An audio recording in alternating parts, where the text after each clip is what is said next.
আলহামদুলিল্লাহ, আমরা মহান আল্লাহ সুবহানাহু ওয়া তাআলার দরবারে লাখ কোটি শুকরিয়া আদায় করি। আল্লাহ সুবহানাহু ওয়া তাআলার মেহেরবানিতে আজকের এই সুন্দর প্রাকৃতিক পরিবেশে অনুকূল আবহাওয়ায় আজকে যথা সময়ে আমাদেরকে তার পবিত্র দোয়া কবুলের জায়গা,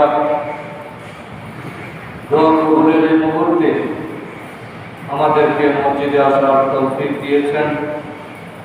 আল্লাহ তাআলা এই মেহেরবানি আমাদেরকে করেছেন। আমরা সবাই করি আলহামদুলিল্লাহ।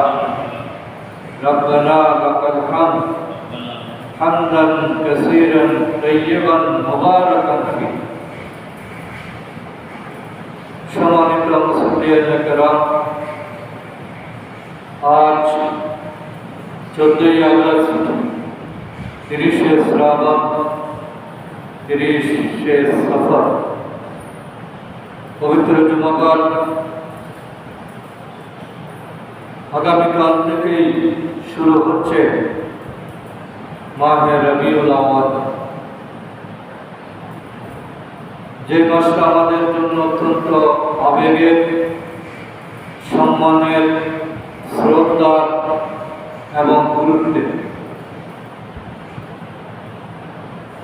কারণ এ মাসে আগমন করেছিলেন সর্বকালের, সর্বযুগের, সর্বমানুষের আদর্শ, মানব জাতির শ্রেষ্ঠ নিয়ামত, আল্লাহর পক্ষ থেকে প্রেরিত, বিশ্বজগতের জন্য শ্রেষ্ঠ উপহার, রাহমাতুল লিল আলামিন, সাইয়্যিদুল মুরসালিন মুহাম্মদুর রাসূলুল্লাহ সাল্লাল্লাহু আলাইহি ওয়াসাল্লাম। তিনি এসেছিলেন রবিউল আউয়াল মাসে। 12 তারিখ প্রসিদ্ধভাবে উল্লেখ করা আছে। অনেকেই তারিখের ব্যাপারে বিদ্যমত প্রকাশ করেছেন। যেহেতু এটি একটি ঐতিহাসিক ঘটনা, সুতরাং কেউ 8 তারিখ বলেছেন, 9 তারিখ বলেছেন, তবে আমাদের ধারণায় 12 তারিখটাই বেশি প্রসিদ্ধ। রবিউল আউয়াল মাসে এসেছেন, এটা নিচ্ছি, তারিখ হয়তো একদিন আগে পিছিয়ে হতে পারে, এটা আমাদের জন্য তেমন গুরুত্বপূর্ণ নয়।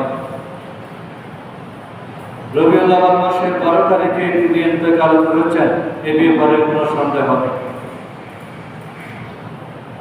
রাসূল এসেছেন, এই কারণে এই মাসটা আমাদের কাছে গুরুত্বপূর্ণ এবং সম্মান।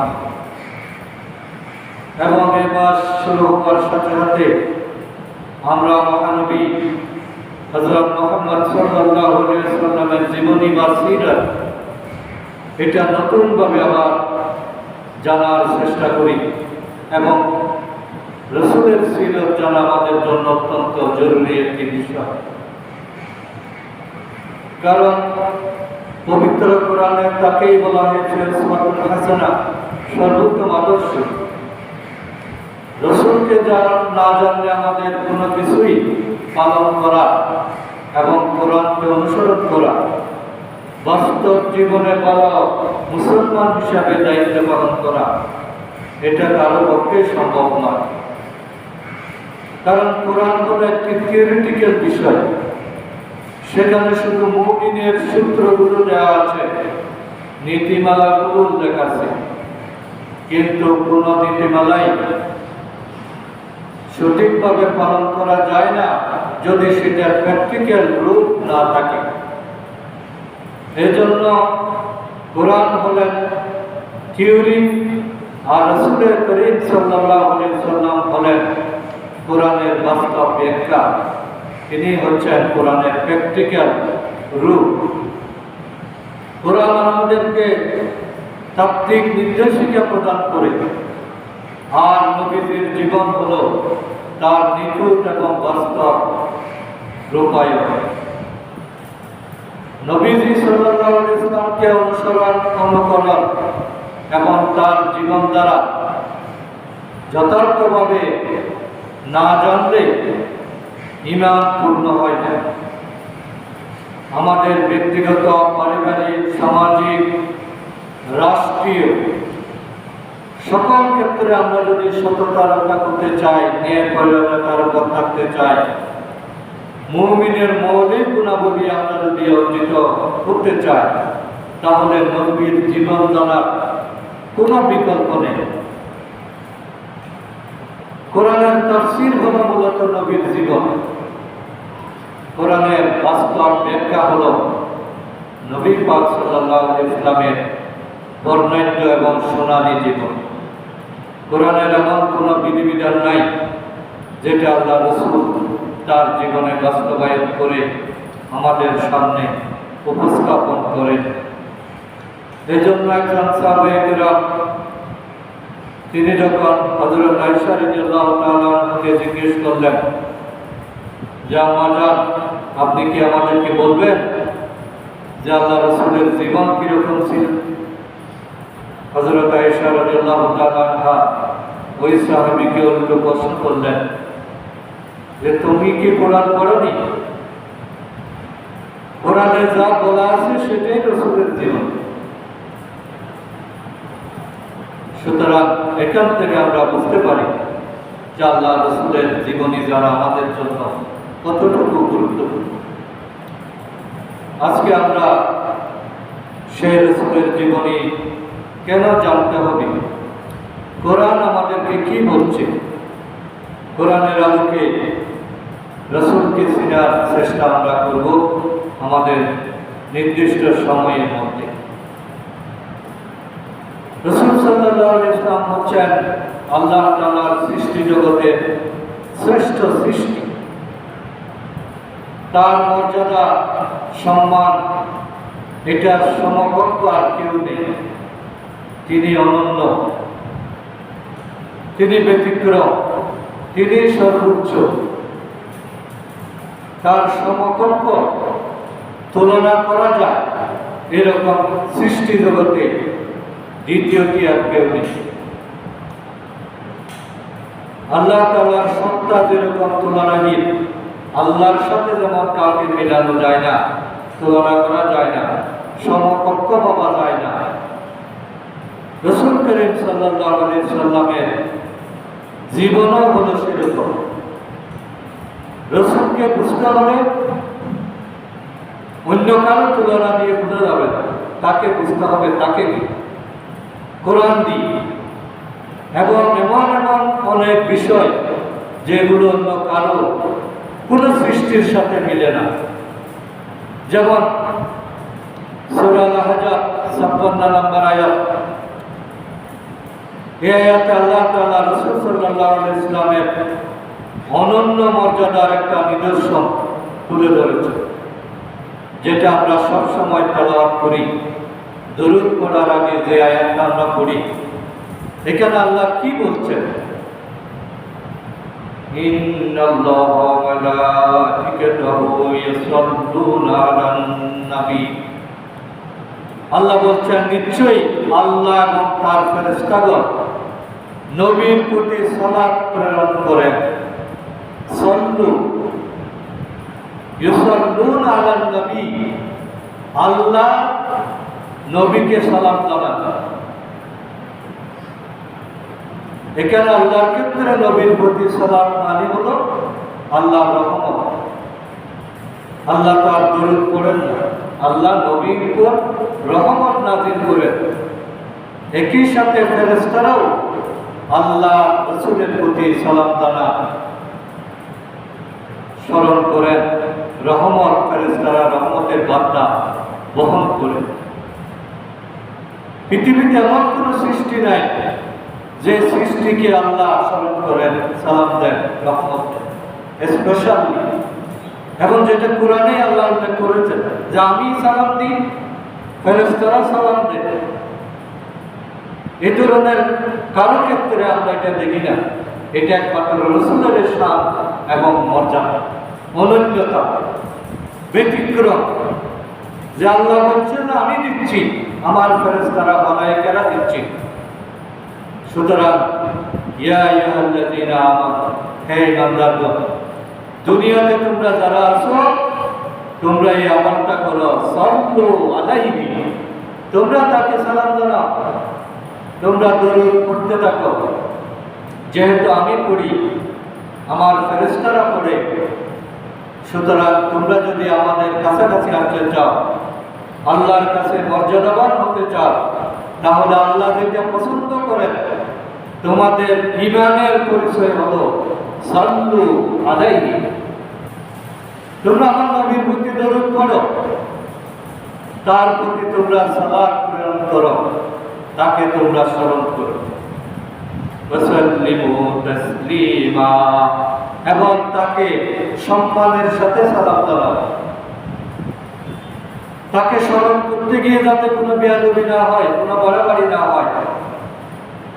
আল্লাহ যেভাবে তাকে সম্মান করেন, স্মরণ করেন, রহমত করেন, ফেরেশতারা যেভাবে তাকে গুরুত্ব দেন, তোমরা মুমিন হিসাবে আল্লাহর নবীর যথার্থ শান, মান, মর্যাদা, সম্মান এটা রক্ষা করে তোমরা নবীকে স্মরণ করো, নবীর প্রতি তোমরা দরুদ প্রেরণ করো।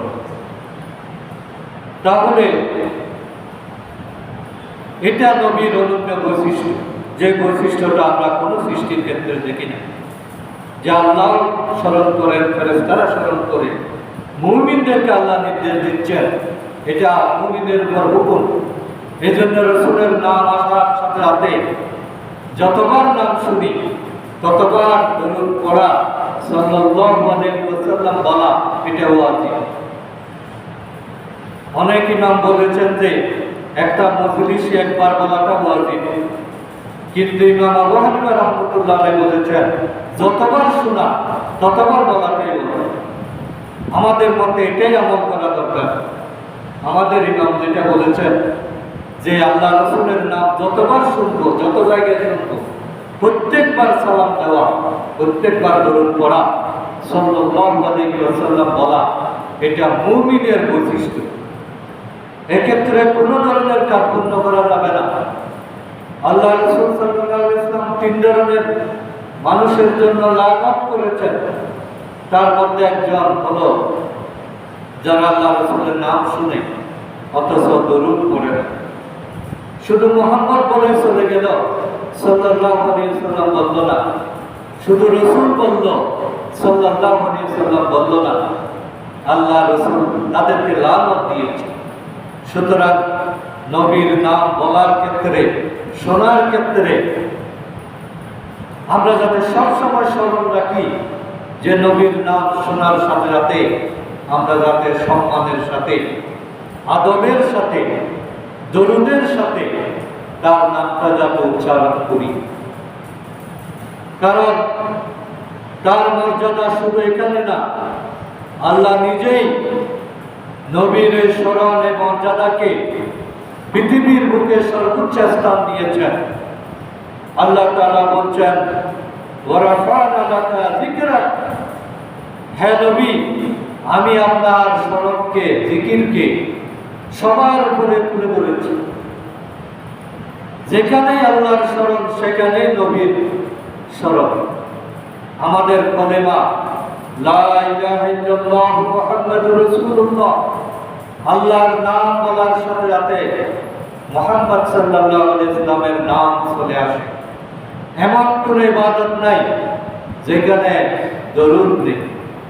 দরুদবিহীন কোনো মুনাজাত, কোনো ইবাদত, কোনো সালাত, কোনো তাসবিহ তাহলিল এটা আল্লাহর কাছে পৌঁছে না।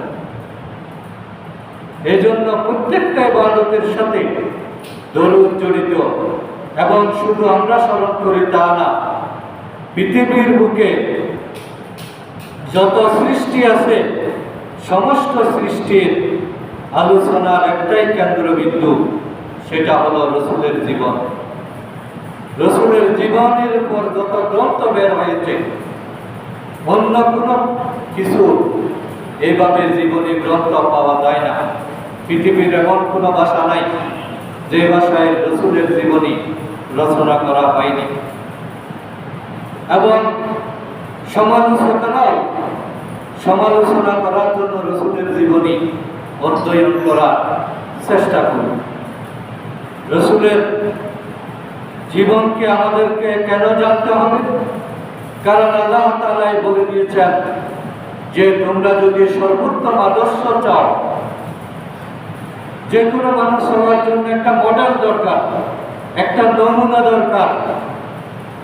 তো মানব জাতি কাকে নমুনা হিসেবে নেবে, কাকে মডেল হিসেবে গ্রহণ করবে? আল্লাহ তাআলা বলে দিয়েছেন এবং নিশ্চিতভাবে বলেছেন। আল্লাহ তাআলা বলছেন লাকাদ কানা লাকুম, নিশ্চয় নিশ্চয় অবশ্যই, লাকাদ, লামে তাগিদ, কদবানিও তাগিদ, দুইটা নিশ্চয়তা আল্লাহর সাথে একসাথে দিচ্ছেন, যেটাতে আছে কোনো সন্দেহ নাই। লাকাদ, এর উপরে আর কোনো নিশ্চয়তা নাই, অবশ্যই বোঝানোর জন্য আল্লাহ বলছেন কানা লাকুম, তোমাদের জন্য অবশ্যই অবশ্যই রয়েছে ফি রাসূলিল্লাহি, আল্লাহ রাসূলের জীবনে উসওয়াতুন হাসানা, সর্বোত্তম আদর্শ। হাসানার উপর আর কোনো ডিগ্রি নেই, এটা সুপারলেটিভ ডিগ্রি। সৌন্দর্যের দিক দিয়ে, গুরুত্বের দিক দিয়ে, মর্যাদার দিক দিয়ে, ফজিলতের দিক দিয়ে ভালো বলতে বেশ উত্তম, এটা যতটুকু কভার করা যায় সবটাই রয়েছে রসুলের জীবনে। রসুলই হচ্ছেন একমাত্র উত্তম আদর্শ। লাকাদ কানা লাকুম ফি রাসূলিল্লাহি উসওয়াতুন হাসানা, আল্লাহ রসুলের জীবনে রয়েছে একমাত্র সর্বোত্তম আদর্শ। কাদের জন্য? আল্লাহ বৈশিষ্ট্য বলে দিয়েছেন। আল্লাহ রসুলের আদর্শ, আল্লাহ রসুলের সুন্নাহ, জীবনী, তার চলাফেরা, তার সবকিছু তোমাদের কাছে কখন আকর্ষণীয় হবে, কখন মডেল হিসেবে তোমরা নিতে পারবে? যদি তোমরা লিমান কানা ইয়ারজুল্লাহ, তোমরা যদি আশা করো যে আল্লাহ তোমাদের কাছাকাছি থাকুক, আল্লাহকে যদি তোমরা পেতে চাও, রাজি করতে চাও, ওয়াল ইয়াউমাল আখিরা, এবং পরকালের প্রত্যাশা যদি তোমাদের থাকে, পরকাল যে একটা আছে এটা যদি তোমরা সত্যিকার ভাবে আশা করো, এটা যদি তোমাদের অন্তরে জাগরুক থাকে, ওয়াল ইয়াউমাল আখিরা ওয়া যাকারাল্লাহা কাসীরা, আর আল্লাহর স্মরণ যদি তোমাদের অন্তরে থাকে, আল্লাহকে যদি তোমরা অধিক স্মরণ করতে চাও, আল্লাহ এবং পরকালের প্রত্যাশা যদি তোমরা করো, তাহলে লাকাদ কানা লাকুম ফি রাসূলিল্লাহি উসওয়াতুন হাসানা, তাহলে তোমাদের জীবনে আল্লাহ রাসূলের জীবনে সর্বোত্তম আদর্শ। আল্লাহ রাসূল তোমাদের কাছে উসওয়াতুন হাসানা হিসেবে তিনি তোমাদের জীবনে কাজ করবেন। এজন্য জিকির, সত্যিকার জিকির কোনটা? সত্যিকার জিকির হলো রাসূলের সুন্নাহ অনুসরণ করা। আমরা কোনো কাজ করার সময় এই কাজটা রাসূল কিভাবে করেছেন এটা মানাটাই হলো সত্যিকার জিকির। সকাল থেকে সন্ধ্যা পর্যন্ত 24 ঘন্টা আমরা কাজের মধ্যে থাকি। এই কাজের প্রত্যেকটা জায়গায় রাসূলের সুন্নাহ আছে কিনা? এমন কোনো কাজ নাই যেটা রাসূল দিয়ে প্রমাণ করা যাবে না। আমি কিভাবে ঘুমাবো, সেই ঘুমানোর সময় যদি রাসূলের সুন্নাহ অনুসরণ করি তাহলে সেটাই জিকির। ঘুম থেকে কিভাবে উঠবো, সেখানে যদি রাসূল কিভাবে উঠেছেন, ঘুম থেকে ওঠার পরে রাসূল কি আমল করেছেন, কি দোয়া করেছেন, সেটা যদি আমি অনুসরণ করি তাহলে এটাই আল্লাহ তাআলার জিকির। রাসূল টয়লেট সেরেছেন, রাসূল ওযু করেছেন, রাসূল মসজিদে গিয়েছেন, প্রত্যেকটা জায়গায় রাসূলের আদর্শ আছে। এই আদর্শ মানাটাই জিকিরুল্লাহ, এটাই আল্লাহকে স্মরণ করা।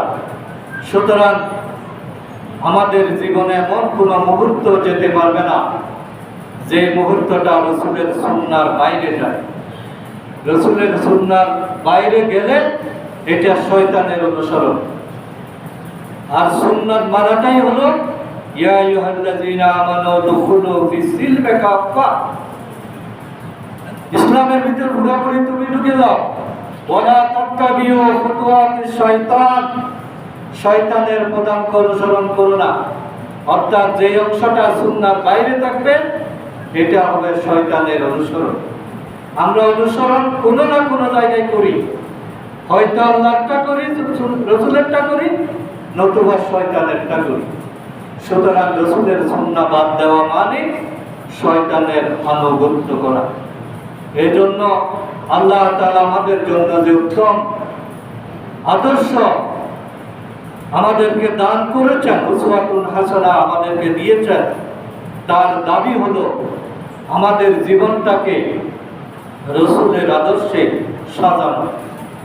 রবিউল আউয়ালের শিক্ষাটাই কোরআন এসেছে এজন্যই যে আমরা যাতে রসুলকে মানতে পারি। কোরআনের দাবিও সেটাই। আমরা যদি রসুলকে মানি, রসুলকে যদি ভালোবাসি, আমাদের লাভ কি? সূরা আল ইমরান 31 নম্বর আয়াত। আল্লাহর ভালোবাসা যদি পেতে চাও তাহলে রসুলের পদাঙ্ক অনুসরণ করো। আল্লাহর ভালোবাসা যদি পেতে চাও রসুলের পথে তবে কদম বাড়াও। রসুলের পথে ছাড়া আল্লাহর ভালোবাসা পাওয়ার কোনো উপায় নেই। এটাই মুমিনের দায়িত্ব। এবং আল্লাহ তাআলা এই কথাটাই বলছেন, কুল, হে নবী আপনি বলে দিন, ইন কুনতুম তুহিব্বুনাল্লাহ, তোমরা যদি আল্লাহর ভালোবাসা পেতে চাও, আল্লাহ তোমাদেরকে ভালোবাসুক, এটা যদি তোমরা চাও, ফাত্তাবিউনি, তোমরা আমাকে মেনে চলো, আমার পদাঙ্ক অনুসরণ করো। আমি কিভাবে চলি, আমি কিভাবে কথা বলি, আমি কিভাবে চিন্তা করি, আমি কিভাবে ইবাদত করি, মানুষের সাথে আমার লেনদেন কিরকম, আমার সামাজিক জীবন কিরকম, আমার পারিবারিক জীবন কিরকম, আমি কিভাবে চুক্তি করেছি, আমি কিভাবে কাফেরদের মোকাবেলা করেছি, আমি কিভাবে দাওয়াতি কাজ করেছি, প্রত্যেকটা ক্ষেত্রে ফাত্তাবিউনি, তোমরা আমাকে মেনে চলো। শুধু মসজিদে মেনে চললে হবে না। মসজিদ যেমন রসুলের সুন্নাহ অনুযায়ী সবকিছু করতে হয়, বৃহত্তর আঙ্গিনা আমাদের দুনিয়াটা হলো মসজিদ। মুমিনের জন্য পুরো দুনিয়াটাই মসজিদ। এই জন্য সব জায়গায় নামাজ আদায় করলে আদায় হয়। অন্য নবীর জন্য এটা জায়েজ ছিল না। অন্য নবীর উম্মতদেরকে নির্দিষ্ট ইবাদতের জায়গায় এসে ইবাদত করতে হতো। কিন্তু আল্লাহ তাআলা তার রাসূলের শান এবং মান রক্ষা করতে গিয়ে, আমি যদি সাগরের মধ্যে নৌকার মধ্যে নামাজ পড়ি আদায় হবে, গাছের আগায় নামাজ পড়লে আদায় হবে, পাহাড়ের চূড়ায় নামাজ পড়লে আদায় হবে, গাড়িতে নামাজ পড়লে আদায় হবে, কারণ এটা আল্লাহ রাসূলের বিশেষ মর্যাদা। তাইলে সেই মর্যাদার সুফল হলো জীবনের প্রত্যেকটা ক্ষেত্রে রসুলকে মানা যায়, অনুসরণ করা যায়, এবং এটাই হলো ভালোবাসা পাওয়ার মাধ্যম। আল্লাহ বলছেন, তোমরা যদি আমাকে, আল্লাহ আমার ভালোবাসা যদি পেতে চাও, আল্লাহকে ভালোবাসো, এটা যদি তুমি প্রমাণ রাখতে চাও, তাহলে ফাত্তাবিউনি, তোমরা আমাকে মেনে চলো। ইউহিব্বুকুমুল্লাহ, আল্লাহ তোমাদেরকে ভালোবাসবেন। আমাকে মানলেই তোমরা আল্লাহর ভালোবাসা পেয়ে যাবে। ওয়া ইয়াগফির লাকুম যুনুবাকুম, আল্লাহ তোমাদের গুনাহগুলো মাফ করে দেবেন। একটা সুন্নাত অনুসরণ করা মানে আল্লাহর ভালোবাসা পাওয়া। আর আল্লাহর ভালোবাসার অধিকারী যারা হয় তাদের জীবনে কোনো গুনাহ থাকে না। ভালোবাসার দাবি হলো গুনাহ মুছে যাওয়া। এজন্য মুনাজাত করে করে গুনাহ মাফ পাওয়া যাবে না। গুনাহ মাফ পাওয়ার জন্য আল্লাহ রাসূলের সুন্নাহর অনুসরণ করতে হবে আর আল্লাহর ভালোবাসা পেতে হবে। আল্লাহর ভালোবাসা পাওয়ার জন্য ফাত্তাবিউনি, আমাকে মেনে চলো। আল্লাহ বলছেন, আল্লাহু গফুরুর রহিম, আমি হলাম গফুর, আমি রহিম, আমি ক্ষমাশীল, আমি পরম দয়ালু। আমি মাফ না করলে কে করবে? তোমার সারা জীবন নাফরমানি করেছ, অন্যায় করেছ, অপরাধ করেছ, খুন খারাপি করেছ, হতাশ হওয়ার কোনো কারণ নাই। লা তাকনাতু মির রাহমাতিল্লাহ, আল্লাহর রহমত থেকে তুমি নিরাশ হয়ো না, তুমি ফিরে আসো, তুমি ব্যাক করো, তুমি আল্লাহর দিকে আসো, তুমি রাসূলকে আদর্শ হিসেবে মেনে নাও, রাসূলকে মডেল হিসেবে তুমি অনুসরণ করা শুরু করো, তোমার গুনাহ আমি মাফ করে দেব।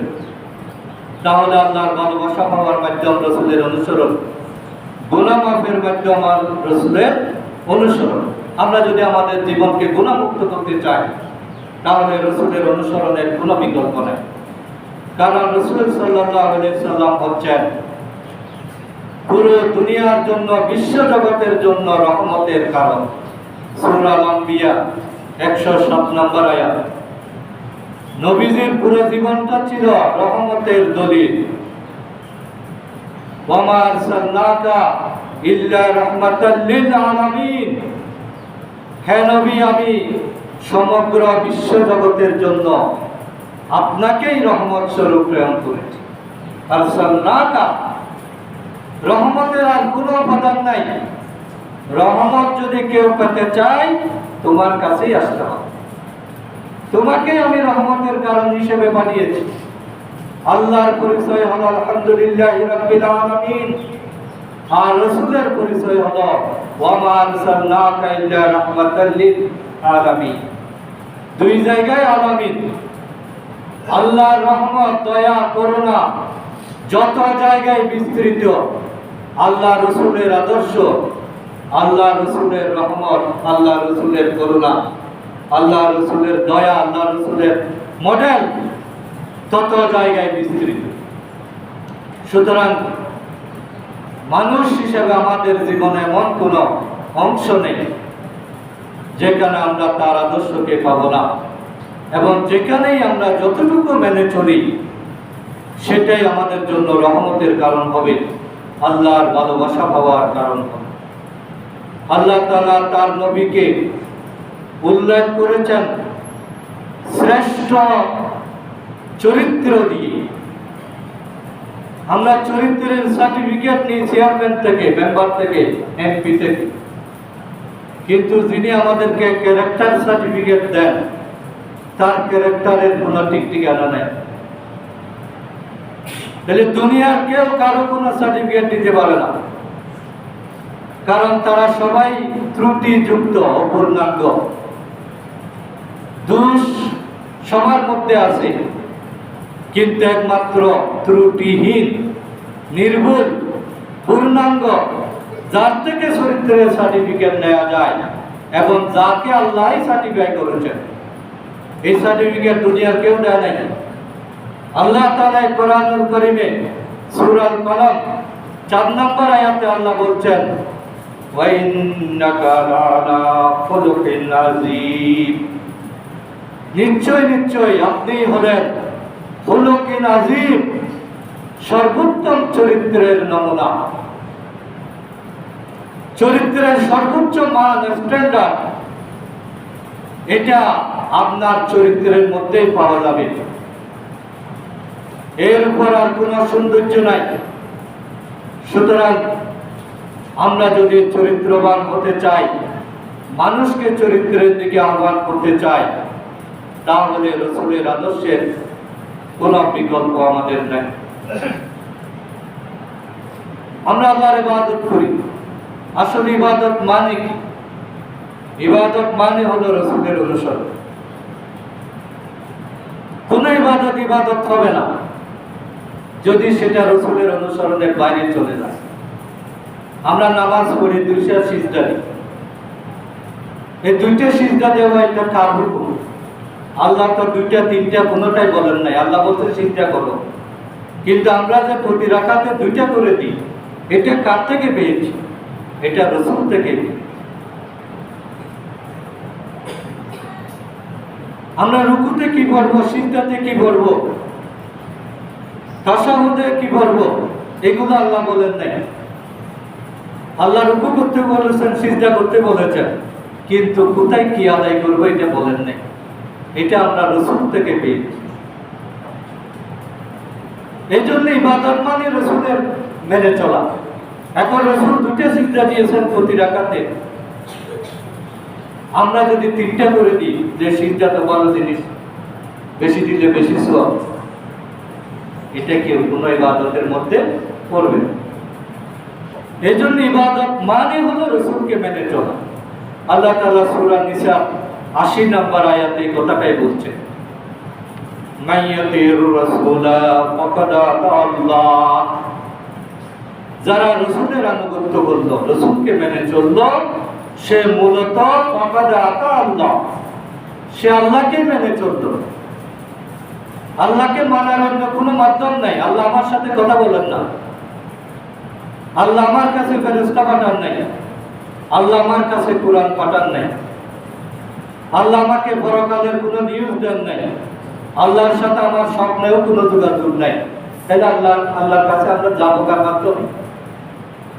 আল্লাহকে পাওয়ার মাধ্যম হলো রাসূল সাল্লাল্লাহু আলাইহি ওয়াসাল্লাম। এই জন্য মাই ইউতির রাসূলা ফাকাদ আল্লাহ, আমরা যদি রসুলকে সত্যিকার ভাবে মেনে চলি, তাহলে আল্লাহ বলছেন সে যেন আমারই আনুগত্য করবে। ওয়ামান তাওয়াল্লা, আর যে সেখান থেকে মুখ ফিরিয়ে নিল, যে নিজের ইচ্ছে মতো কাজ করা শুরু করলো, কোথায় কি সুন্নাহ রসুলের আদর্শ কি, এটার কোনো পরোয়া করলো না। যে নেতার কথা মেনে চললো, পীরের কথা মেনে চললো, বুজুর্গের কথা মেনে চললো, মা বাবার কথা মেনে চললো, সমাজের রসম নামাজকে বেশি গুরুত্ব দিল, কিন্তু আল্লাহ রসুল কি বললেন সেটার দিকে যে কোনো গুরুত্ব দিল না, যে মুখ ফিরিয়ে নিল। ওয়ামান তাওয়াল্লা, যে এটা করলো, ফামা আরসালনাকা আলাইহিম হাফিজা,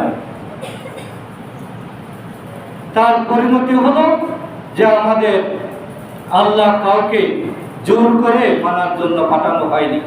আল্লাহ রসুলকে আল্লাহ উপদেশকারী হিসেবে পাঠিয়েছেন, তাকে দারোগা করে পাঠাননি যে গাত ধরে কাউকে মানাবে। এই জন্য রসুলের আগমন হয়নি। এই জন্য স্বতঃস্ফূর্ততা থাকতে হবে। ইবাদত করার ক্ষেত্রে আল্লাহ রসুলের আদর্শ মানা, এটা যাতে মন থেকেই হয়। এখানে কোনো ব্যক্তিকে প্রাধান্য দেওয়া যাবে না, কোনো রসম রেওয়াজ, নিজের সুবিধা অসুবিধা, ভালো লাগা খারাপ লাগা, এটাকে প্রাধান্য দেওয়া যাবে না। রসুল করেছেন কিনা, সাহাবায়ে কেরাম করেছেন কিনা, এটাই হলো আল্লাহকে পাওয়ার মাধ্যম। এবং আল্লাহ তাআলা বলছেন, ওয়ালা রাব্বিকা লা ইউমিনুন, তোমরা কখনো মুমিন হতে পারবে না। আমার রবের কসম, ওয়ালা রাব্বিকা, রবের কসম, লা ইউমিনুনা, তোমাদের পক্ষে কখনো মুমিন হওয়া সম্ভব নয়। হাত্তা ইউহাক্কিমুকা ফীমা শাজারা বাইনাহুম, যতক্ষণ না তোমাদের কোনো বিবাদ হবে, তোমাদের মধ্যে যদি কোনো সমস্যা উপস্থিত হয়, আর সেই ক্ষেত্রে তোমরা যদি আল্লাহ রসুলকে বিচারক হিসাবে না মানো, আল্লাহ রসুলকে বিচারক হিসাবে মানা মানে হলো আল্লাহ রসুলের সুন্নাহ কি, এক্ষেত্রে এই সমস্যা সমাধানে রসুল কি পথ দেখিয়েছেন, এটা যদি কেউ অনুসরণ না করে, সুম্মা লা ইউজিদু ফি আনফুসিহিম, এবং নিজের মনে যদি সেটা মেনে না নেয়, মনের মধ্যে যদি দ্বিধা সংকোচ থাকে, হারাজাম মিম্মা কাদাইতা ওয়া ইউসাল্লিমু তাসলিমা, মনে প্রাণে প্রশান্ত চিত্তে রসুলের ফয়সালা যদি কেউ মেনে না নেয়, তাহলে সে কখনো ফালা ওয়া রাব্বিকা লা ইউমিনু, সে কখনো মুমিন হতে পারবে না। সুতরাং আমার ঈমান আছে কিনা, এটার প্রমাণ হবে আমার জীবনে যদি কোনো সমস্যা হয়, সেটা পারিবারিক সমস্যা হতে পারে, সাংগঠনিক সমস্যা হতে পারে, রাজনৈতিক সমস্যা হতে পারে, সামাজিক সমস্যা হতে পারে, সব সমস্যা সমাধানের পথ নির্দেশিকা, হেদায়াত, নীতিমালা, কর্মসূচি আল্লাহ রসুলের জীবনে দেওয়া আছে। হাদিসের মধ্যে সব বর্ণিত আছে। এর বাইরে গিয়ে আমরা কিন্তু কখনো ইমানদার হতে পারবো না। আমাদের হেদায়াত এটাও রাসূলের অনুসরণের মধ্যে নিহিত। আল্লাহ তাআলা সূরা আল-আরাফের 158 নম্বর আয়াতে বলেছেন, তোমরা যদি হেদায়াত পেতে চাও ফাআমিনু বিল্লাহি ওয়া রাসূলিহি, তোমরা আল্লাহকে মেনে চলো, আল্লাহর প্রতি মানো, রাসূলের প্রতি মানো। আল্লাহর প্রতি মান এবং রাসূলের প্রতি মান, এটা হলো হেদায়েতের উৎস। আন-নবিয়্যুল উম্মিয়্যুল্লাযী ইউমিনু বিল্লাহি ওয়া কালিমাতিহি, যিনি উম্মি নবী কিন্তু তিনি আল্লাহ এবং তার বাণীর সময়ের প্রতি তিনি বিশ্বাস রাখেন। আল্লাহ রাসূল আল্লাহকে মেনে চলেন, আল্লাহর কোরআনকে তিনি প্রচার করেছেন। সেই নবীর প্রতি তোমাদের যদি মান থাকে, ওয়াত্তাবিউহু লাআল্লাকুম তাহতাদুন, তোমরা তাকে মেনে চলো, তাহলেই আশা করা যায় তোমরা হেদায়েত পেতে পারো। এই হেদায়েতের উৎস হলো রাসূলকে মেনে চলা, কোরআনকে মেনে চলা, আল্লাহ রাসূলের সুন্নাহকে মেনে চলা, নবীর আনুগত্য, এটাই হলো হেদায়েতের একমাত্র পথ। সূরা নূরের 54 নম্বর আয়াতে আল্লাহ তাআলা বলছেন, কুল আতিউল্লাহ ওয়া আতিউর রাসূল, হে নবী আপনি বলে দিন তোমরা আল্লাহর আনুগত্য করো, রাসূলের আনুগত্য করো। ওয়া ইন তুতিয়ুহু তাহতাদু, তোমরা যদি তার অনুসরণ করো তাহলেই তাহতাদু, তোমরা হেদায়েত পেয়ে যাবে। হেদায়েতের উৎস হলো আল্লাহ রাসূলকে আনুগত্য করতে হবে। ওয়া মা'আর রাসূলি ইল্লাল বালাগুল মুবিন, আর রাসূলের দায়িত্ব হলো তোমাদেরকে স্পষ্টভাবে সবকিছু উপস্থাপন করা। রাসূল আমাদের কাছে সবকিছু খোলামেলাভাবে বলে দিয়েছেন। ক্ষুদ্রাতি ক্ষুদ্র এমন কোনো বিষয় নাই যেটা আমরা রাসূলের হাদিসের মধ্যে পাই না। কোন পা দিয়ে আমি ঘর থেকে বের হব, কোন পা দিয়ে ঢুকবো, সব আল্লাহ রাসূল বলে দিয়েছেন। আমি নখগুলো কিভাবে কাটবো, এটা পর্যন্ত রাসূল বলে দিয়েছেন। একেবারে ছোট্ট ছোট্ট বিষয়, রাসূলের কোনো বিষয় ছোট্ট না, প্রত্যেকটা সুন্নতেই দামি। এবং আমরা যেগুলো ছোট্ট বলি, ক্ষুদ্র বলি, সামান্য বলি, আল্লাহর দৃষ্টিতে এগুলোর মর্যাদা অসমান। এই জন্য আমরা কোনটা নেব কোনটা বাদ দেব, আমাদের ইনস এন্ড আউট, গ্রহণ বর্জন, নেওয়া দেওয়া, এটার মাপকাঠিও রাসূলের নির্দেশনা। আল্লাহ তাআলা বলে দিয়েছেন, ওয়া মা আতাকুমুর রাসূলু ফাহুযুহু, রাসূল তোমাদেরকে যা দেন সেটা তোমরা গ্রহণ করো। ওয়া মা নাহাকুম আনহু ফান্তাহু, আর রাসূল যেটা নিষেধ করেন সেটা তোমরা বাদ দাও, সেটা থেকে বেঁচে থাকো। এভাবে রাসূলের আদেশটা গ্রহণ করা আর রাসূলের নির্দেশটা বর্জন করা, এটাই হলো তাকওয়া। ওয়াত্তাকুল্লাহ, আল্লাহকে ভয় করো। তুমি যদি তাকওয়া থাকে, আল্লাহর ভয় থাকে, তাহলে তোমার পক্ষে রাসূলের আদেশ গ্রহণ করাও সহজ, নিষেধ থেকে বেঁচে থাকাটাও সহজ। আর যার মধ্যে তাকওয়া থাকবে না, তার পক্ষে এটা কঠিন হয়ে যাবে। রাসূলের সুন্নতের উপর সে ইস্তেকামত থাকতে পারবে না। সে রসমের কাছে আত্মসমর্পণ করবে, সে স্বার্থের কাছে আত্মসমর্পণ করবে, সে শয়তানের ওয়াসওয়াসার কাছে আত্মসমর্পণ করবে, সে বলিষ্ঠ ঈমানের অধিকারী হতে পারবে না। এই জন্য আল্লাহ বলছেন, ইন্নাল্লাহা শাদীদুল ইকাব, আল্লাহ হচ্ছেন কঠোর শাস্তিদাতা। দুনিয়ার কোন সুবিধা অসুবিধাকে তুমি প্রাধান্য দিও না, আল্লাহর পুরস্কার, আল্লাহর শাস্তি, এটাকেই স্মরণ রাখো। কারণ আল্লাহ হচ্ছেন শাদীদুল ইকাব, সর্বোচ্চ শাস্তিদাতা, কঠোর শাস্তিদাতা। আল্লাহর শাস্তির তুলনায় দুনিয়ার এই লাঞ্ছনা, দুনিয়ার এই জেলখানা, দুনিয়ার এই না পাওয়ার বেদনা, এটা কিছুই না। সুতরাং তোমরা যদি আল্লাহকে পেতে চাও তাহলে রসুলকে অনুসরণ করো। রসুল সাল্লাল্লাহু আলাইহি ওয়াসাল্লামকে আল্লাহ পাঠিয়েছেন দুনিয়ার মানুষের কাছে সাক্ষীদাতা হিসাবে, সুসংবাদকারী হিসাবে, সতর্ককারী হিসাবে। ইয়া আইয়ুহান নাবিয়্যু ইন্না আরসালনাকা শাহিদান ওয়া মুবাশশিরান ওয়া নাযীরা। তিনি সাক্ষীদাতা, তিনি মুবাশশির, সুসংবাদদাতা, তিনি নাযীর, তিনি হচ্ছেন সতর্ককারী। ওয়াদাইয়ান ইলাল্লাহি বিইযনিহি ওয়া সিরাজাম মুনীরা। এবং আল্লাহর আদেশক্রমে তিনি আমাদের কাছে আহ্বানকারী রূপে এসেছেন, আর তিনি হচ্ছেন সিরাজাম মুনীরা, উজ্জ্বল প্রদীপ। মানুষকে পথ দেখানোর জন্য, আলো দেখানোর জন্য, হেদায়েতের রাস্তায় পৌঁছানোর জন্য রসুলের কোনো বিকল্প নেই। রসুলের আদর্শ যেখানে, সেখানে কোনো অন্ধকার থাকবে না, সেখানে কোনো গলিপথ থাকবে না। রসুলের আদর্শটা হলো রাজপথ, যেখানে তুমি হেদায়েতের সঠিক পথ খুঁজে পাবে। এই জন্য আমরা রসুলের জীবনকে আমাদের জীবনে ধারণ করার চেষ্টা করি। আমি 10টা পয়েন্টে আজকে কথা বলার চেষ্টা করলাম।